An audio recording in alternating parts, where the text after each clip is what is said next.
Hi, everyone. Hi. Welcome to an extra special episode of Two Girls, One Ghost, haunted with one strange thing. We are loving these crossovers and having all kinds of podcasters and friends join us on our show and share their stories and share their formats of their podcast. And this is an extra special one because we were introduced to Laurah and Maura through our friend Sarah Turney, a shared friend. And oh my gosh, are we glad we did or were, because this episode contains one of the most fascinating stories. I think, Corinne, you and I can agree that we've ever heard.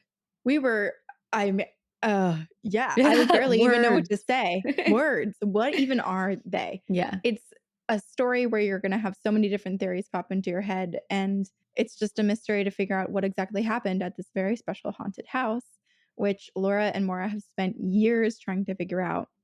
And then they shared their expertise and their knowledge with us in the most fun way. So you get to hear Yes. a little bit about them, about this haunted house, and you can also check out their podcast, One Strange Thing, wherever you listen to podcasts. And then part 2 or part 1, however you want to listen to them. They come out the same day. Yes, we are on their feed also sharing a familiar story of Gef the Mongoose. So check out that episode over on One Strange Thing. And also just listen to One Strange Thing, because as you will hear in this episode, Laurah and Maura's storytelling and Laura's voice, because Laura is the one who mostly does the talking on One Strange Thing, is mesmerizing. If you were looking for some rhythmic storytelling, this is it for you. This is it, baby. And there are many strange things out in the world, and they seem to find all of them. So yes, check it out. We hope you enjoy this episode. Okay, we were already teased for the ghost story. So, Laura, I'm putting you on the spot right at the top. We need to know all about it. Is it a ghost story? Is it a haunting? Is it a curse? It's a little bit of maybe all three, but that's kind of what we do, right? Is we leave you somewhere in the middle on our show. I will say, as a quick teaser too, we tend towards skepticism in our work. Laura and I both don't. Yeah, this is such a good balance now. You guys can reel us back in throughout this episode. So we are very much skeptics, but we did have something weird happen a few weeks ago. We had released this story about this cursed doll in Florida. Which one? His name is Robert. Wait, Robert? His name is Robert. Oh. And Laura, are you okay? When you find out what happened, you'll see why. I would love to be able to explain this, and we cannot. Okay. As I started writing this episode, I got the worst migraine I have ever had in like years. I was like, could not see on the couch for days. We recorded the episode. Laura got a headache for days. What the hell? For days. And so it turns out that Robert is very persnickety about being photographed. And we assume that also extends to having his story told without permission. If you meet Robert, you're supposed to say hello, take his picture, and then thank him for allowing you to take his picture, or he will destroy your life. And so we did not ask Robert's permission before writing this or recording this. And we were both like knocked out with headaches. That is wild. Almost out of nowhere, like unconnected to anything else in my life. Yeah. Yeah. What happened? How did it end? We released the episode, and a couple days later, it was fine. We were considering sending him candy, which is, what you do. I was going to ask. Yeah, because Robert doesn't like to be made fun of. And on our show, okay, when Maura says we're not quite skeptics, we exist in a place in the middle of wonder, right? So we never say something does or doesn't happen. We live in between belief, right? But we always tell stories with a little humor, right? We never make fun of anyone, but we play. Right? We like to play. I did make fun of Robert. You did? We cut most of it out.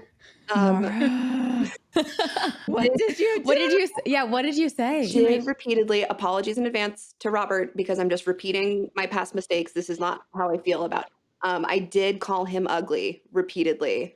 in extremely colorful light. I mean, he is a bit Swiss cheesy. There was one bit about how his skin had been like pockmarked by bugs, and we cut that because I was like, it's like the worst acne you've ever seen. It's so ugly. And so not only did that have offended people with acne, it turns out that Robert also probably didn't like it. Yeah, he's sensitive. Yeah. Oh my But it was only in the gosh, course of Robert. writing this that I figured out that it was probably not a great idea to call him ugly. I had already written like a 3,000 word script where I had called him ugly routinely. And she didn't even quite say it like that. It was much more lighthearted and not quite so mean, but I don't think it mattered. So, yeah, we both had migraines for 2 weeks, but I'm even a little nervous discussing it now, but I just got my meds refilled. So, So you're prepared. yeah. If it happens again, I'll be convinced. I know. I was just wondering, I was like, what if we are all struck with like nausea and headaches at this very So thank you, Robert, for your grace and good spirits. And Yeah, sorry, We talked Robert. about Robert before, right, Corinne? I don't know who We covered did. it, but I have no idea. It was so early on in our Yeah, it was. podcast, and I have no idea if we were respectful or not. I hope probably not. I hope we had some respect, but I don't know. We have been really haunted, so maybe it just has never left, and it's been Robert. Yeah, we never know who or what it is. It's interesting though that once you guys released the episode, that it all the migraines and headaches started to roll back, because I wonder what the sort of limbo was for. Was he trying to urge you to tell his story quicker, which would kind of go against what we've been told was he about asking him? for a rewrite? We don't I know. think he's Right. a mean editor. Or was he just like, Yeah. it's too late now, so I guess Well, I'll 'cause just move on. Maura, you said you edited out a lot of the. Laura edited out. Okay. Like the way the So- flow worked is I had presented the acne script. as a teen, and I was like, we're cutting Yeah. the acne Okay. I line. did too. Yeah. I did too, and I was fully ready to be like, this is the worst thing. You Oh will. yeah. I got bangs, which was the ugliest thing on me, but to cover all my acne, because I had like mounds. Like it looked like horns coming out above both of my eyebrows. Yeah. And when so I I was in don't want high to say that school. Robert has that, but the effect is similar. So maybe Robert appreciated that you cut that out. And so And we definitely, at the end of the episode, we retooled it slightly in the edit process so that the ending is very much like, Robert, we love you. Would you like us to send you candy? And so maybe he heard that and he was like, okay, they're cool. Great. Oh wait. I'm going to get candy. I Wow. have fans. Did you guys see the video? Some woman who has a channel, I think, where she goes to different haunted places. She had posted a video only maybe a month or two ago where she was at the museum where Robert the doll lives, in Zach Bagans' museum in Vegas, and was begging Robert the doll to possess her little like replica of Robert the doll that she had brought in I with her. hate that. Wait, Yeah. Robert's at Zach's now? No, I thought no. Two separate museums. Oh, wait. Robert's, I was gonna say, Oh, I thought- sorry. he tours. Who's I at thought he was Zach? in Florida, Yeah. right? He is in Florida, but he does like leave. He's on an island in Florida, so occasionally he leaves the island and like goes to the mainland for natural conventions. He may have been on tour. Robert on tour. I could have been misremembering. I think clearly Sabrina was probably the one that presented this information, since I'm lacking. It was It definitely was you, me. Corinne. Oh, well, But they there we do go. sell minis. So you got that. That is Yeah. correct. Yeah. Have you guys had any other experiences through the different topics that you guys discuss? Any other? We've had some people, so we cover a lot of different kind of stuff, you know? So we cover, and we try to cover stuff that most people haven't heard of, because we dig really deep into like regional news archives and find these little lost stories of just strange things that happen to really normal people. And one of our very favorites is this UFO abduction that most people haven't heard of this trucker who was driving several tons of ketchup and mustard across Virginia. And, you know, I'm already hooked. yeah, and disappeared. It's the whole thing is perfect. And disappeared for 12 hours and woke up at the place he was supposed to be with no memories after this blinding light had come into his truck, and, you know, feeling this feeling of going up in the air. And the story is just wild. The episode's called You know The what Trucker. episode? Not, Yeah, I was maybe just gonna 9, ask. I think, somewhere in that range. Okay. It's called The Trucker. Yeah. Called the But trucker. it's The just a wild trucker. ride. It involves Wow. aliens talking to him for weeks afterward and him showing up places just totally soaked in water, all kinds of stuff. Oh my gosh. How perfect that we're recording this on May 4th. May the 4th be with you, because that's how I'm going to celebrate today. I'm going to listen to that episode. Yeah, absolutely. Something about me is that I desperately want to be abducted by aliens. And so all I do is just like listen to stories of other people getting abducted. And I'm like, okay, what do I need to do in my life to replicate this It Get a situation? feels a little truck. bit like asking Robert to possess something for you, Yeah. like, or Yeah. you're unlocking something that you maybe wish. Totally. Find some condiments, go to Virginia, Okay. Um, Okay. That trucker story is wild. His son found us. Oh, Wait, his son found you said? So sometimes the people who involved will find us. And his son found us and was like, "This is the best thing that has ever been written or said about my father." And it was in Oh my our gosh. spam. And of course, we also work in true crime, so we pay a lot of it in a yeah. separate way. So Right. we pay a lot of attention to how we talk about people. But when I get an email that's called "The trucker was my dad," I'm like, "Oh my gosh." you know? You're like, oh I'm like, "I no. think Yeah. I told this respectfully. I think I told it well. Let me open this." And he was like, "This was great. I loved it." Oh, good. Oh, that's What a so relief. nice. But So, yeah, but because we're writing about yeah. stuff that has happened generally post 1950, a lot of these people are very much still alive.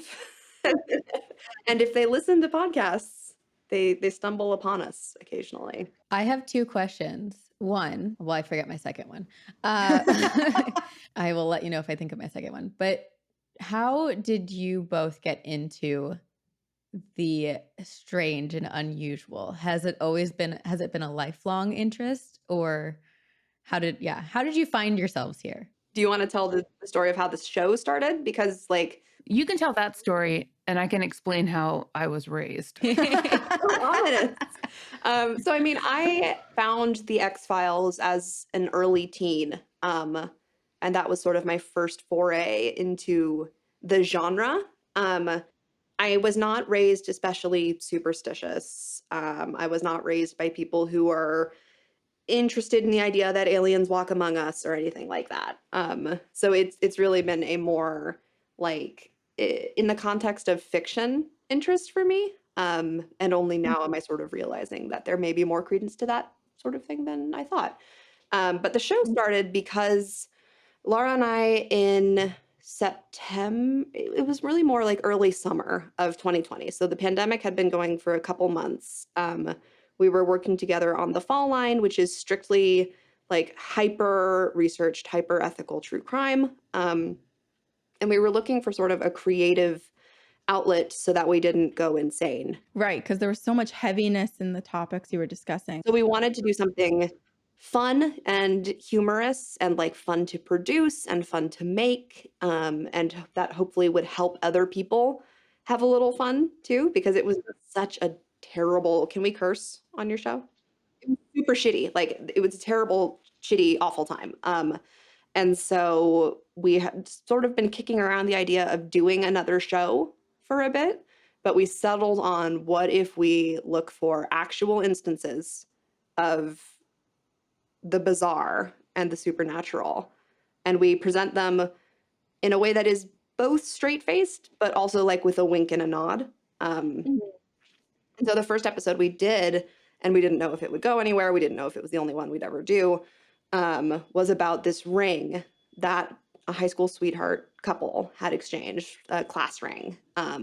So the boy gave it to the girl. The girl set it down on the sink in the mall in like the 80s. I forget when it was, 70s or 80s. Set it down on the sink while she washed her hands because it was a little bit too big. And then left the mall bathroom, realized that she forgot the ring, went back, the ring was gone. Decades later, the ring shows up several feet under the ground in the woods in Finland. And the person who found it was just metal detecting, dug it up, posted online, figured out the class, like this person was Finnish, he had no idea what a class ring was, figured out who the school was, posted in class Facebook groups, and the ring found its way back to that girl In Maine. Oh, in Maine. Her husband had died. Her husband So had died. She had married that high school What in sweetheart, the world? and so the Oh ring my God. got back to her, and she has it. That is, I'm like holding myself because I have That is goosebumps. Yeah. So we came out the gate with that one, and I think that is probably why we were able to keep going, because that was the one that like we showed to advertisers. That was the demo. And so we have just gone from there. But there's all kinds of stories like that. If you know where to look, there's all kinds of stories like that. That was my second question. Thank you for reminding me. How do you do your research? You were saying you do like looking at regional archives. Is that in person? Because how do we get in there? So, okay, we have a bit of an advantage here. I was an English professor for over a decade. I'm a trained archival researcher. I also do primary research, like I go out in the field and do research. Mara is a trained researcher. So if we can't find something, I'm very used to calling libraries and sweet talking librarians. For the trucker episode, we actually have a copy of one article I knew existed but couldn't get. And she sent it to me and she said, I'm really sorry, there's going to be something on this, right?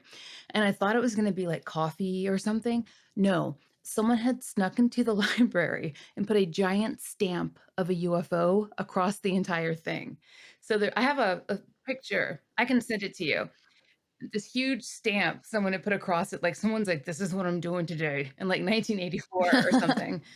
So Wow. that's what we do. So we of course have the same subscriptions that everyone else has. But we also, we'll go to archives, special collections, sometimes call, various folks.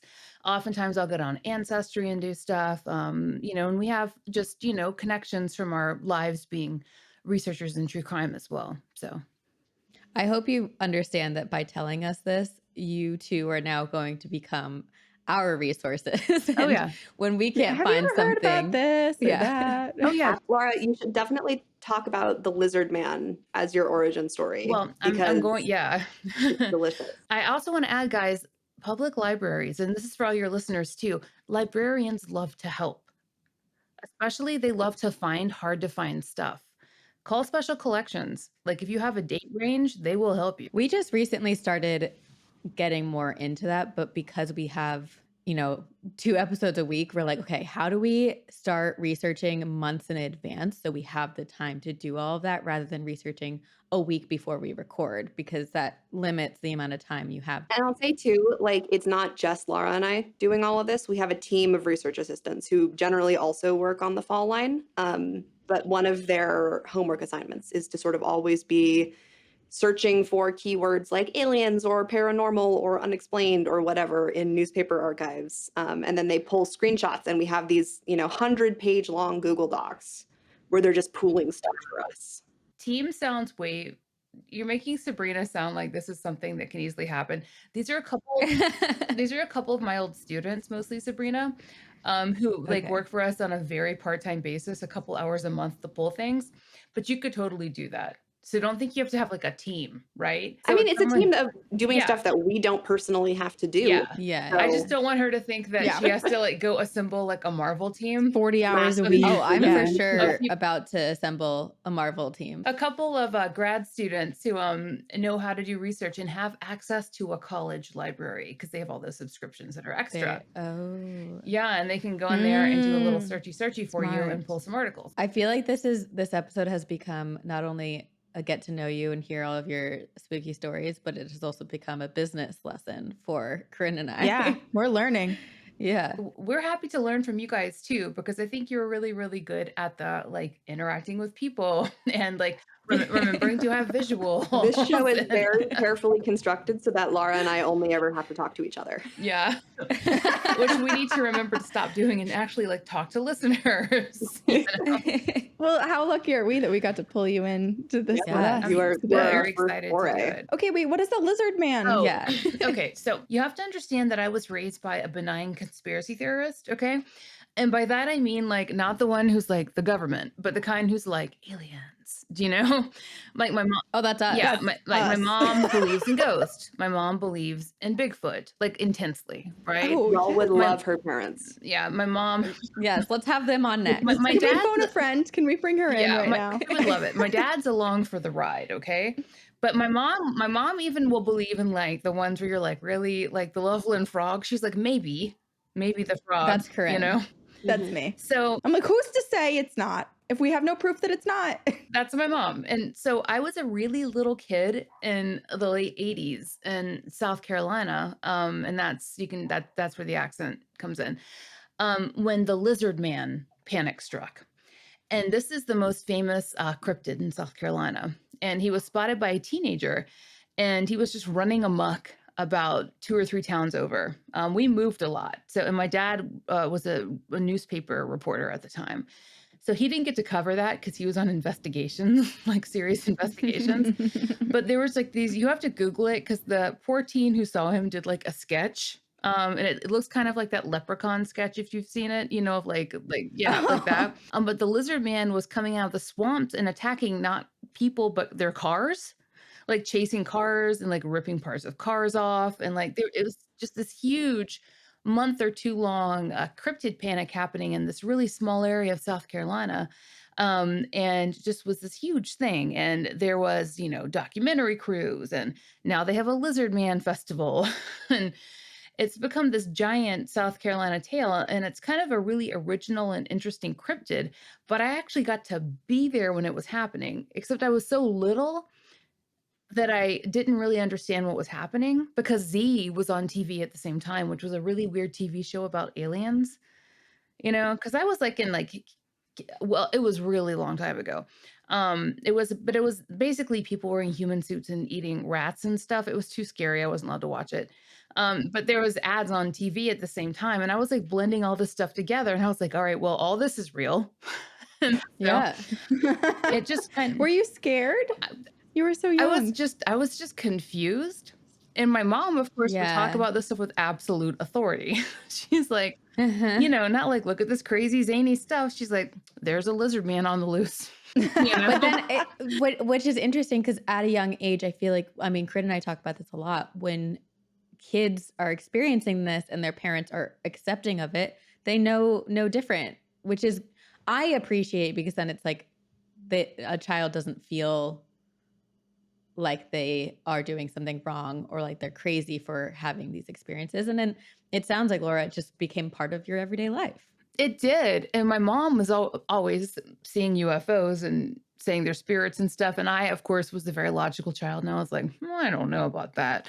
But just, growing up and just accepting for a fact there was a lizard man running amok, 3-4 miles over, I think that did shape me in a lot of ways. I can imagine. The lizard man is now part of One Strange Thing canon. Yeah, we do have an episode on him. Yeah. Wow. Now I Full need to circle. listen to that too. Yeah. It's so weird that the lizard man was just really hating on automobiles. That's such a strange sort of like, what did the cars do to him? Irritate his swamp area. Because South Carolina does have some swampy areas, which you wouldn't think necessarily, but there's It's actually like an environmental justice story if you dig deep enough. This is her NPR reporter side coming out. Meanwhile, I'm over here being like, oh, maybe they just have an appetite for metal. Maybe it's lacking an Love metal. essential That was nutrient, terrible. right? Yeah. Jackie-O eating sheet metal, like, is that? Yeah, maybe it was. There was a new residential neighborhood that was put in near, it was like an offshoot of my parents' neighborhood. And for years, everyone in the town was trying so hard to fight against this neighborhood being developed. And what a lot of people did would they would survey the land and put up like hunting cameras and nature cameras and try to document all of the animals that like this was their habitat. And that was the big stance against this residential area being built. It was built.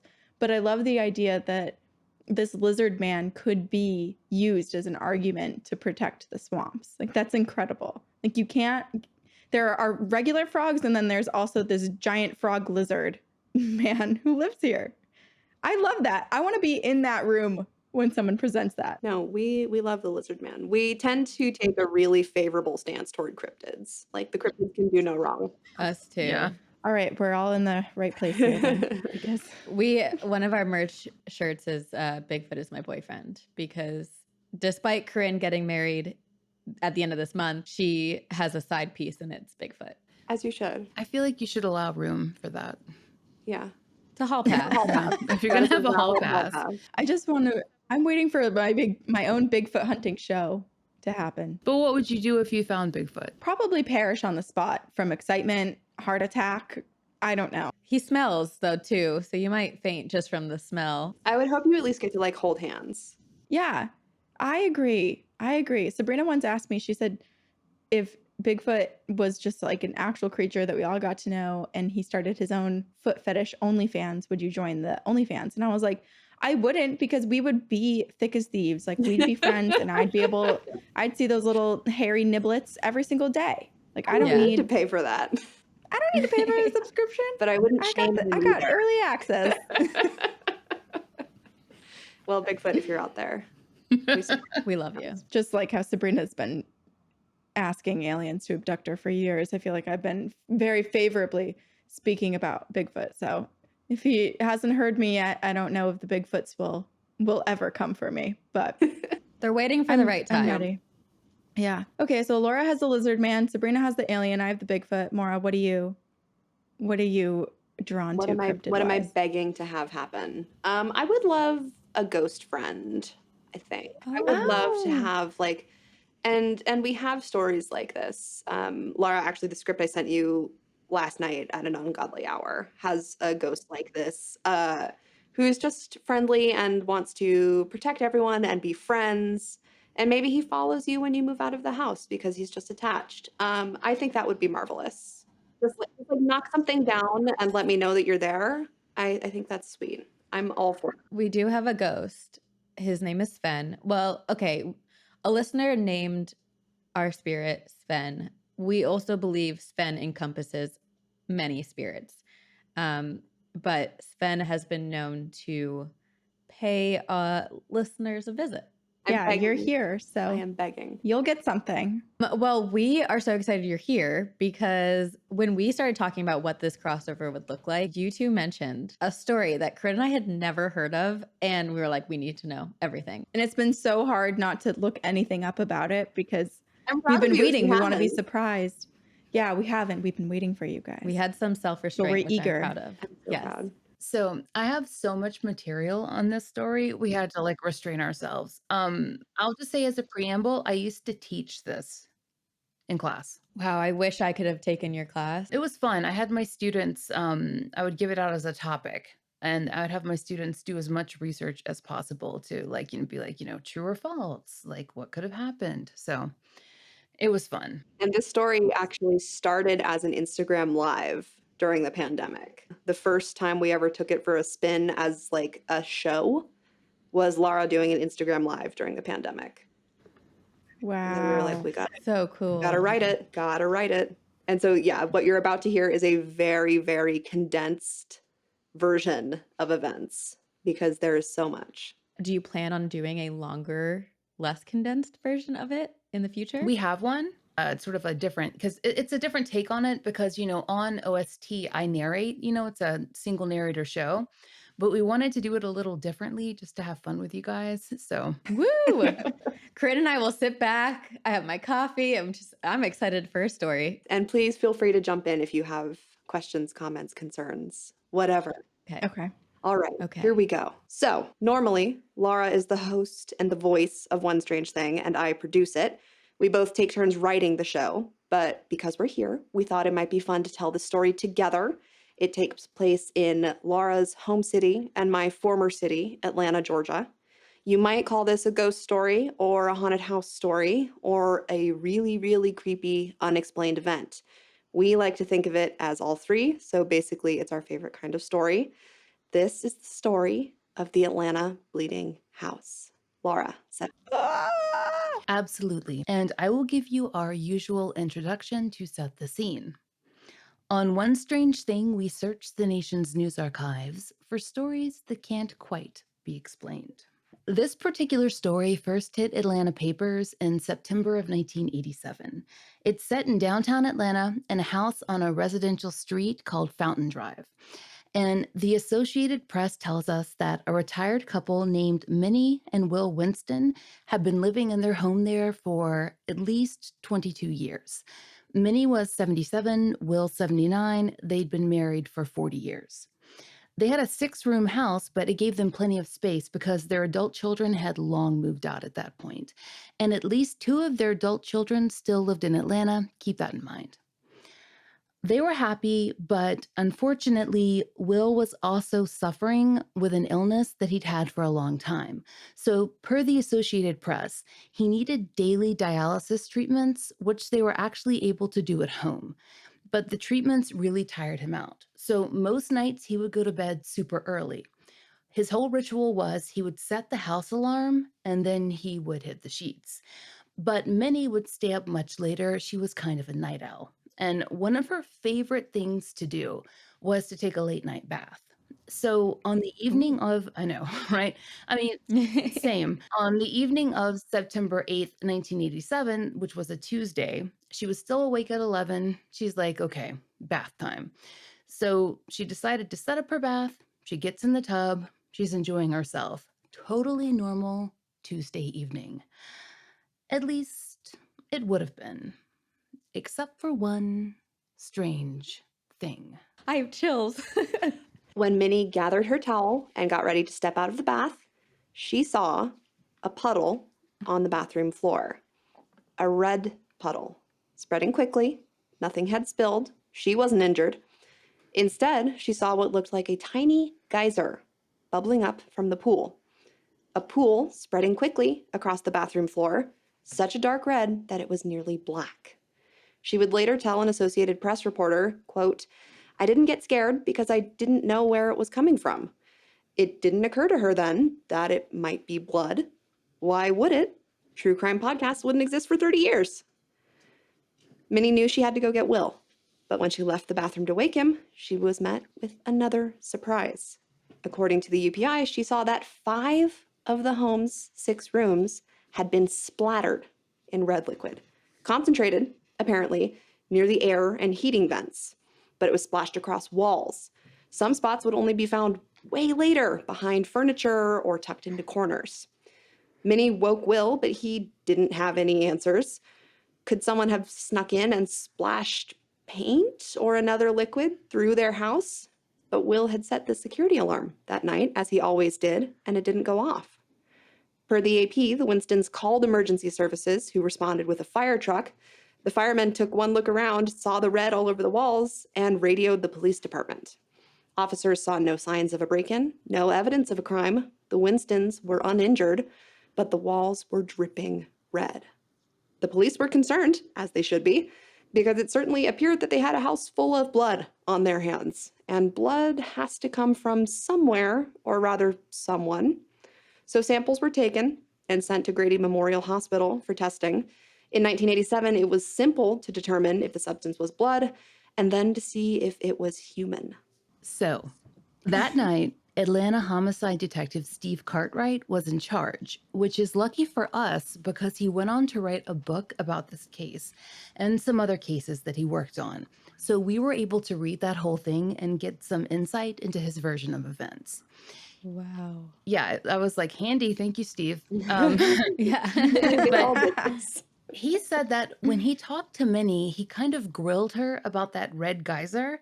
And he was like, are you sure there was a red geyser coming out of the bathroom floor? How does that happen? Are you sure it wasn't coming from somewhere else? But she was really certain. And she kept saying, I know what I saw. And you have to understand here, the Winstons were totally calm. They were not hysterical. They were reasonable, but a little irritated because they were tired. They had a house full of strangers. There was a lot of possible blood everywhere, and they were waiting for answers. And they were also tired of all the questioning because they simply did not have the answers. They were just as confused as everyone else. So, Detective Cartwright decided to do an additional search as well as the officers on the scene. And he was going through looking for weapons and other evidence. And one thing he mentioned was whenever he was searching a house that possibly had had an intruder, he always checked the washing machine, which is something I'd never thought of.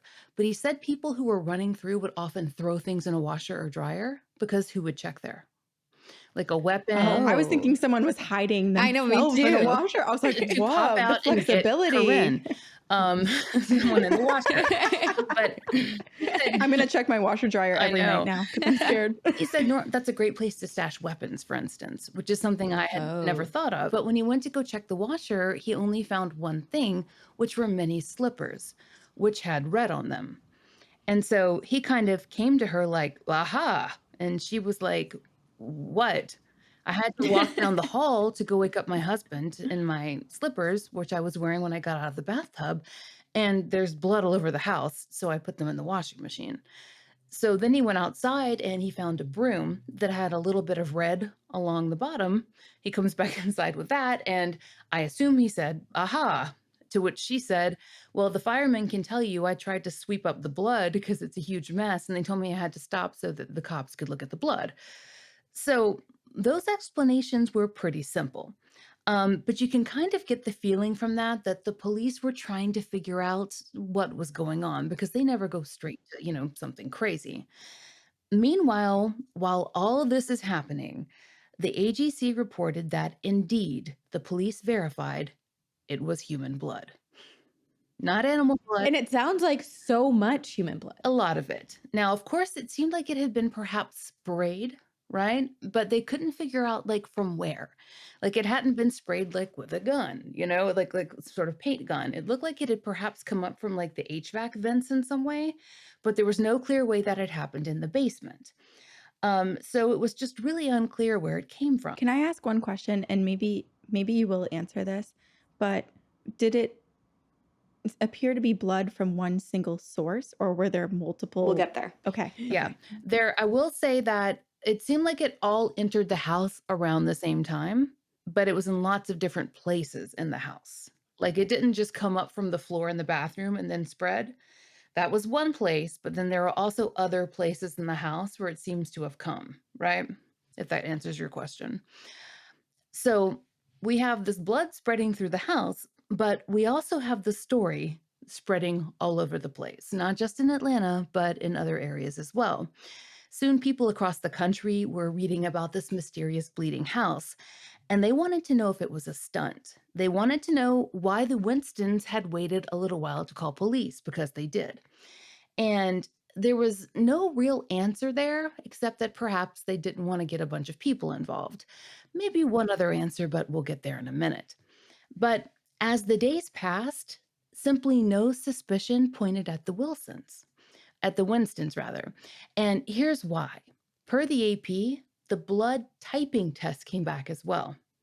So, first, we have someone on dialysis in the house, right? And if you're on dialysis, that does involve quite a bit of blood. Will Winston's blood type was A. Got that? Okay. Minnie Winston's blood type, A. The blood type in the house, O. So this is where things get really crazy, obviously. According to the UPI, a paranormal investigator from South Georgia managed to get a tour of the home. We don't really know what came of that. But after that, the Winstons denied further visitors. They hung up the phone, they wouldn't answer the door, they yelled out the windows to the people who were waiting on the street to see if they could see the bleeding house, that they weren't bleeding, there was no blood, and that they should move along. The UPI wrote that the Winstons suggested that dye from a rug had been to blame. Obviously, it wasn't, because it was type O human blood. They had another theory, too, that the steam from the pipes in their home had mixed with rust and traveled through the house and suddenly stained everything bright red. They didn't care what the hospital tests had proved. They were trying to offer up as many explanations as they could so that reporters could stop calling. I mean, it must have been so frustrating for them because, yeah, like you said, all these people are coming in and out of their house. There's no answer. And they have to live. They have to live in this home. And I imagine if my home started bleeding and someone told me it was human blood, I would have a really hard time wrapping my head around that and still live in that house. So Will Winston began saying to whoever would listen, it was a lie that there was ever blood in this house. Minnie told the AP, I still don't know where the blood came from, and I'm tired of all these people asking me all these questions. You have to remember, too, that these people are in their 70s, right? They are tired. They want to mind their business and have their peaceful bath times and be left alone. As for the APD, Detective Cartwright assured news outlets that there was no supernatural cause, which is, a pretty standard thing to point out. He wasn't saying, though, what he thought might have happened. Unsolved Mysteries was calling, along with every network. Detective Cartwright wanted the case resolved, but where could he even start? How do you solve the impossible? An officer was posted outside the Winston's door to deter visitors. The APD closed the case, citing the Winston's privacy and the lack of any discernible crime. And a sergeant told the Atlanta Journal-Constitution, "We have done a thorough investigation. Until such time as we have determined a crime has been committed, it doesn't merit a whole group of investigators working on it when there are homicides to be solved." So Atlanta was left without answers. Of course, no one ever talked about it again. Just kidding. Over the last few decades, online sleuths have had the time to come up with some theories. Now, I do want to get your theories. It's your choice whether you want to give them to me now or after you hear the sleuth theories and our opinions on them. Okay, why do we do both? Okay. So do you have anything you want to toss out now? The first thing that comes to my mind, because and like we've prefaced, we are very big into the conspiracy, believe everything paranormal. So we've heard stories where a place where there's been a crime or a death before, sometimes the blood or the stains resurface. We actually just heard a story from Vinny at a Stress Factory, who, when we did a live show in New Brunswick or New Jersey, who said was it his dad, Corinne, who had passed away in the house? And Yes. there was one wall that no matter how many times they painted it, this blood stain continued to come out of the wall, just no matter what they did. So there's a part of me that wants to go down that rabbit hole where there was like a crime or something that happened in the house previously that left this stain and it continued to surface. My students were with you 100% on that. So I like the way you think. They did look and couldn't find anything, but of course, not everything is reported in the media, particularly in areas of town that don't get as much support from law enforcement.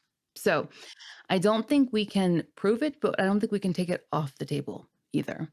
Right. Well, and the O blood appearing, I mean, O negative is the universal donor blood type. So it does make me think that there'd maybe be some more accessibility to stolen donated blood that would fit that, or that maybe was being used in the house. Isn't that So more rare though? The universal blood type, isn't that rare? it is rare, but a lot of people donate. My mom is O negative. So if anyone ever needs blood, No, I'm O positive. hit up little Deb.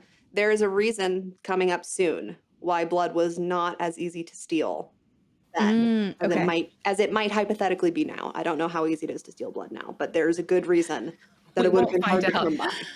I am glad you Okay, so don't we're know both wrong. the answer to that. But these are both very good theories and theories that we had to look into as well. First, of course, the main theory people always have, completely ignoring the blood typing, which I find a little irritating, is that it was the Winston's own blood that they were just spraying all over the place, right? As people do. And to be fair, there is another story out there in a different country, and it's escaping me where it happened. I think it was in South America, of another bleeding house that involved eventually it being solved with someone who ended up having a pretty deep vein wound on their leg and not realizing it at the time because they were elderly and like their skin tore, and they were like, where's this blood coming from?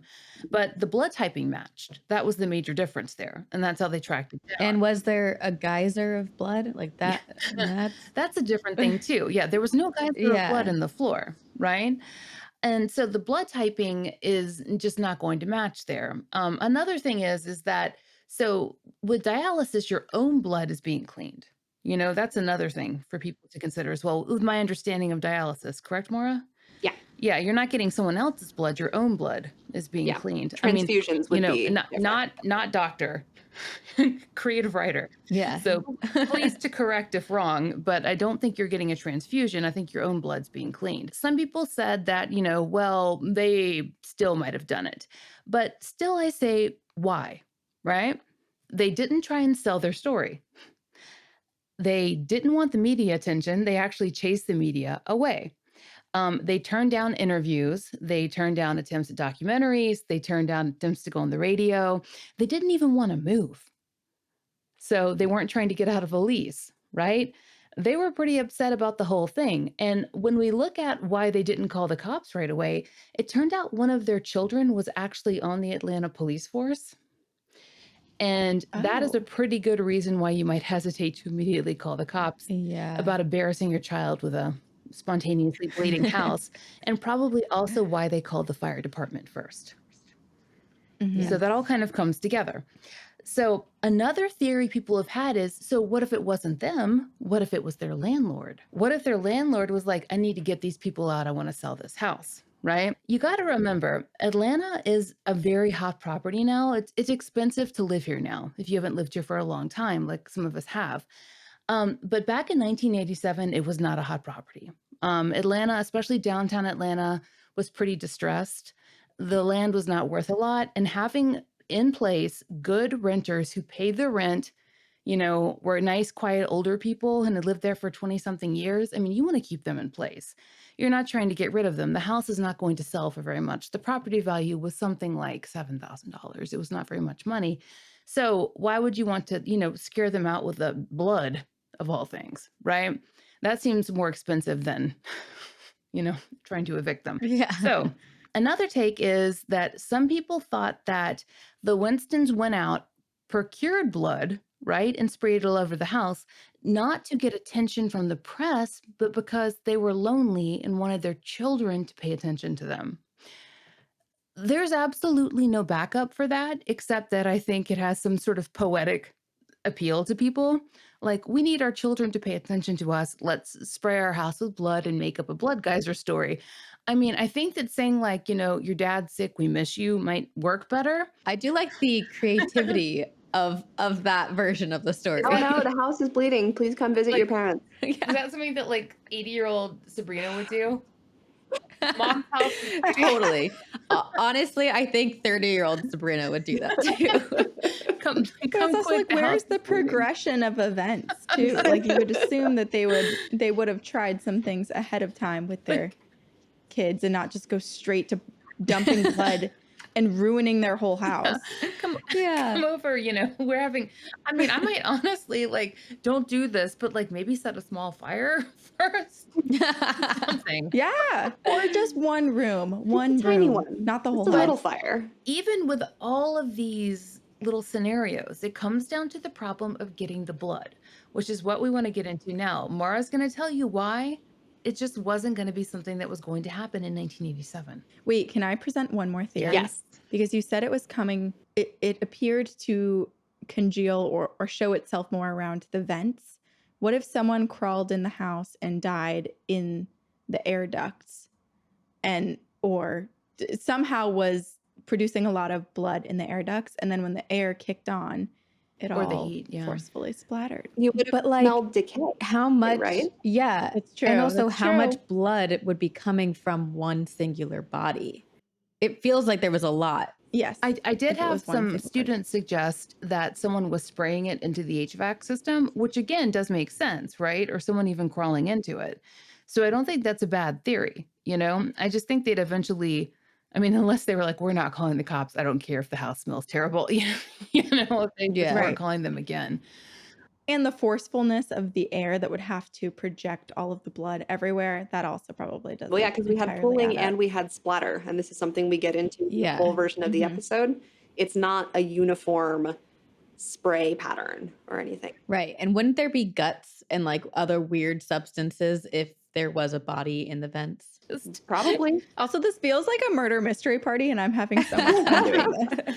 Well, okay, so there was no, we don't, as far as we're aware, there was no body in the vents. The reason that it would have been really hard for the Winstons or somebody else to get blood and spray it all over the place is twofold. Number one, Detective Cartwright called all over town. None of the blood banks in Atlanta were missing bags. And remember, it's 1987. This is during the AIDS epidemic. So blood is scarce because people aren't donating, and it's under really high security because our understanding of how AIDS was spreading was basically confined to blood, but not much more sophisticated than that, right? So blood was really, really hard to get your hands on.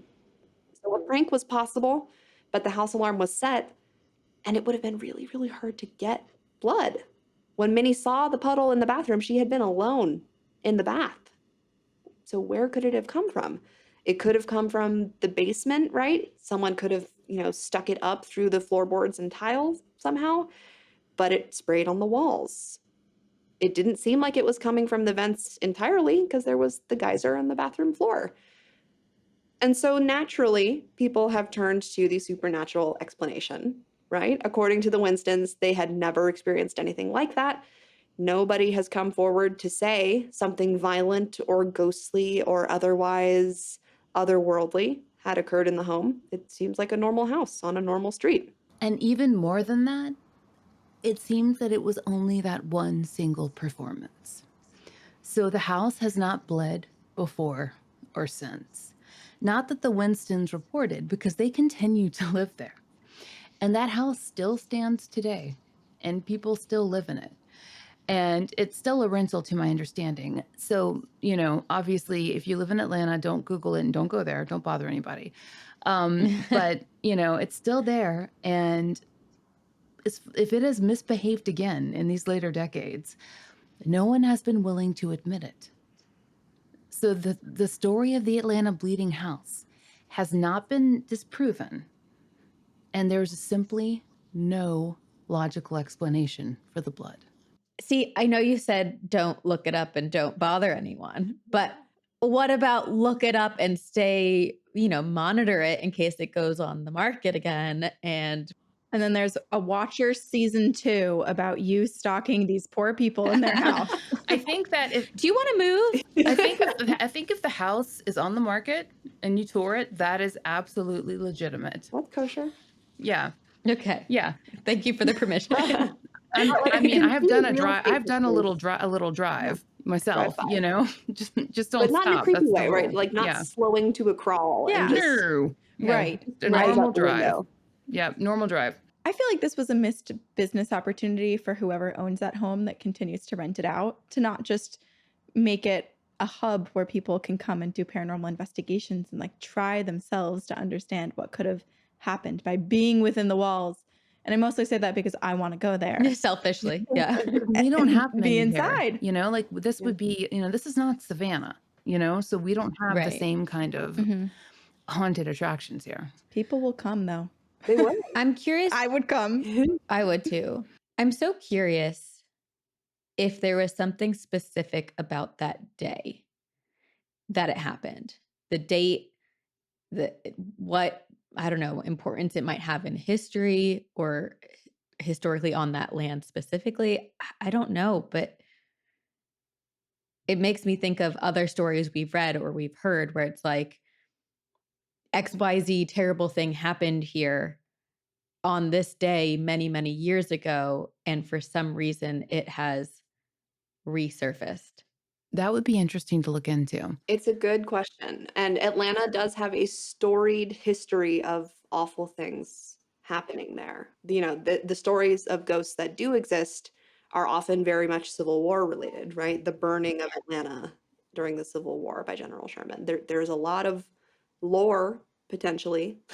As with so many places in this country, there's a lot of atrocities to dig into. It's a good line of reasoning. And that's not something I think that we went super deep on. Okay, another pitch. This might be a little bit more outlandish, but I don't know how you two feel about time, but I very much believe it's a construct that we've kind of made up. And based on stories we've heard, I kind of believe everything is happening at once. And what if it's not from the past, but from the future? Like something bloody will happen in that house in the future. Well, and alternately, Sabrina, I was going to say, what if there is some sort of alternate dimension, like another version of this life, very close to the one we're in, bled into ours for a moment and quite literally left its stain with whatever was happening at that same time, just in another version of our current life. That is so poetic. Will you please write our show? Life happens symbolically a lot of the time. Yeah. I think my mom would like this theory the best. So this would be like Janice approved. Yeah, she's one of us. Yeah. An endorsement for sure. The hard thing with that is, with all of these theories, is there's no way to proved. And like with so many stories that we cover, the fascinating thing is all of these people who don't want to believe, who don't care, who aren't interested in talking about this on a podcast, who have been roped in and have no way to rationalize it, right? Detective Cartwright wrote a book on this. He seems like a normal cop who got wrapped up in this thing that he still cannot explain. He thinks they did it somehow. In his book, it's implied, but he cannot prove it, and some slippers are not good evidence. And to me, it still comes Yeah, down no. to motive. There's absolutely no motive to irritate yourself when you're in your late 70s. Motive or mean? Okay, Right. so Yeah. so knowing what you know and having so much research that hasn't even been included in any of the podcast versions of the story you've told, what are your theories? What do you think could have happened? I have no idea.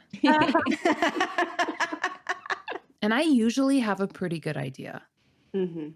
Which is what I mean by our skepticism, right? We can usually come up with something that seems likely. I don't like I am dancing closer and closer to the like dimensional rift theory because I don't know, particularly because of the historical context, right? During the AIDS epidemic, this was a super weird stunt, if it was a stunt, and it was also nearly impossible. I had a team of brilliant, early 20 somethings on this a couple years ago in class, and none of us could do it. That's what inspired me to research it myself. And I was like, all good on this. I was like, well, I guess I won't get on this. I haven't figured it out. Do you know if they have any of the bloody evidence left over? Like I just based on like how science has evolved and I just my non I have no expertise here, but my investigative side, I'd want to run tests on those things. So let me say this as politic as possible. They closed the case, right? So we work semi regularly with APD for our other podcast, and they've moved evidence rooms like 3 times. So the likelihood that they will have evidence on a closed case is like nil. And again, they closed it because there was no evidence of a crime, right? If there's evidence of a crime and you close a case or the case stays open, it's more likely that you have some evidence left over because at least it was a crime. They couldn't come to a conclusion that a crime had been committed here. So, What do you think would happen if this happened today? Because I feel like if a bunch of blood was found, even though there was no evidence of a crime, you would assume a crime has happened and it would become a massive investigation. They would assume that someone was filming a discovery show. I think, they would be like Zach, and then they would, YouTube pranks. yeah. Yeah. And so um, I think they would do a lot more testing, they'd have that ability. And they'd go in with lights and testing, and they'd be busting out the IgG and, getting on GEDmatch and, figuring out precisely whose blood it is. And so that would lead to some answers pretty quickly, I think. Unless, of course, it's someone's blood from like 1844 or But how do you get blood from well, I know, 1844? exactly, and then that gets fun again, right? So then that's I mean, I where think the Corinne rolls back assumption in with her theory. if everything happened the same in 2023 as it did in 1987, I think people would be much quicker to assume that someone was pulling a prank, either the Winstons for some reason or someone on the Winstons, right? Whether it was the landlord, whether it was like an estranged child, whatever. I malfeasance seems like a more reasonable explanation here. And also because we live in an era of social media, right?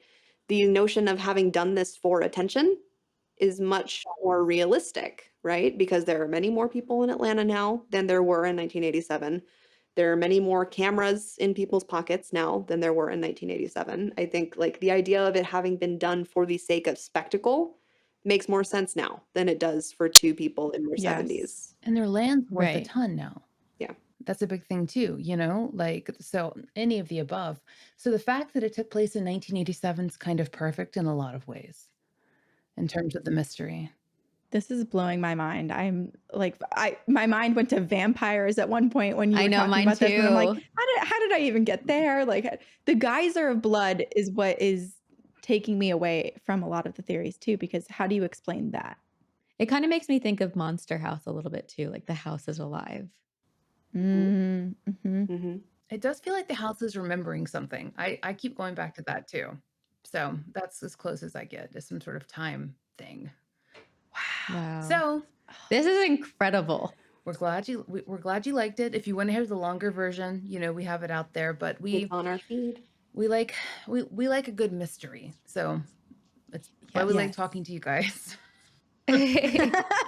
Us too. Well, I'm excited because we're gonna share a mystery on your show that I'm so excited to hear your take on. We're excited too, because our listeners are used to a very, like proper presentation of I narrate at them. And then I'm like, all right, goodbye, friends. And there's no time for discussion. So I think they'll view this as like a fun, party to hear people talking and discussing. Yes, Creepy happy hour. absolutely. I do feel very lulled by your voices and your storytelling. Like I felt like for a moment people were probably watching Corinne and I just react to listening to something. Like, I know. I forgot I was on video for a minute. I wanted to lay down Yeah. and just be like, whoa. Wow. Look up at the That is ceiling. the highest compliment. So that It's your compliment, listener and we experience. got a comment recently from some folks we work with in the promotion realm who, like, people with kids listen to the show. And so sometimes we do content warnings when the show gets a little gory or scary or whatever. And so we had a promotion playing that's just Laura's voice doing our trailer, which is pretty innocuous, on a show for children. I won't name the show. And so they tried it with their audience, and apparently we frightened a lot of 4-year-olds. I frightened a bunch. And I'm a mom. That is a compliment. And so as a mom, I was like, No, but I mean, think about it. Think about all the things that scarred us when we were younger, like goosebumps, scary stories to tell in the dark. Like we seek it out because we love being frightened. Yeah. And so someone had to write those things. Someone had to produce those things, and the right kids will come. I hope kid those listened. The right kids will come. Laura's kid loves it. Laura's kid. There you go. You have a creepy little kid. Yeah, no, we have several that's topics amazing. that were suggested by him. Sometimes we'll catch production mistakes. Like, it's the great. I love that. if you guys have any kid-safe Wow. episodes, do send them to me later so I can play them for him. So this is the thing. We don't know what's kid safe, and apparently a lot of kids listen to our show and we're like, does someone screen this for them? Because I don't think it's very appropriate. Okay, I'll screen it first. Okay. There's definitely curse words, but otherwise there's probably some episodes that are just generally terrifying, but There's also aren't some lady talk. illicit Like, in other ways. yeah. I mean, the name of our podcast already is pretty illicit. So He doesn't get that reference. He was born after that era. I was gonna Right. say, It's a like, very specific group of like, if you're born between these 8 years, you get it. yeah, And otherwise, if you don't, you're you don't. confused. Yeah. Yeah. I did have to explain it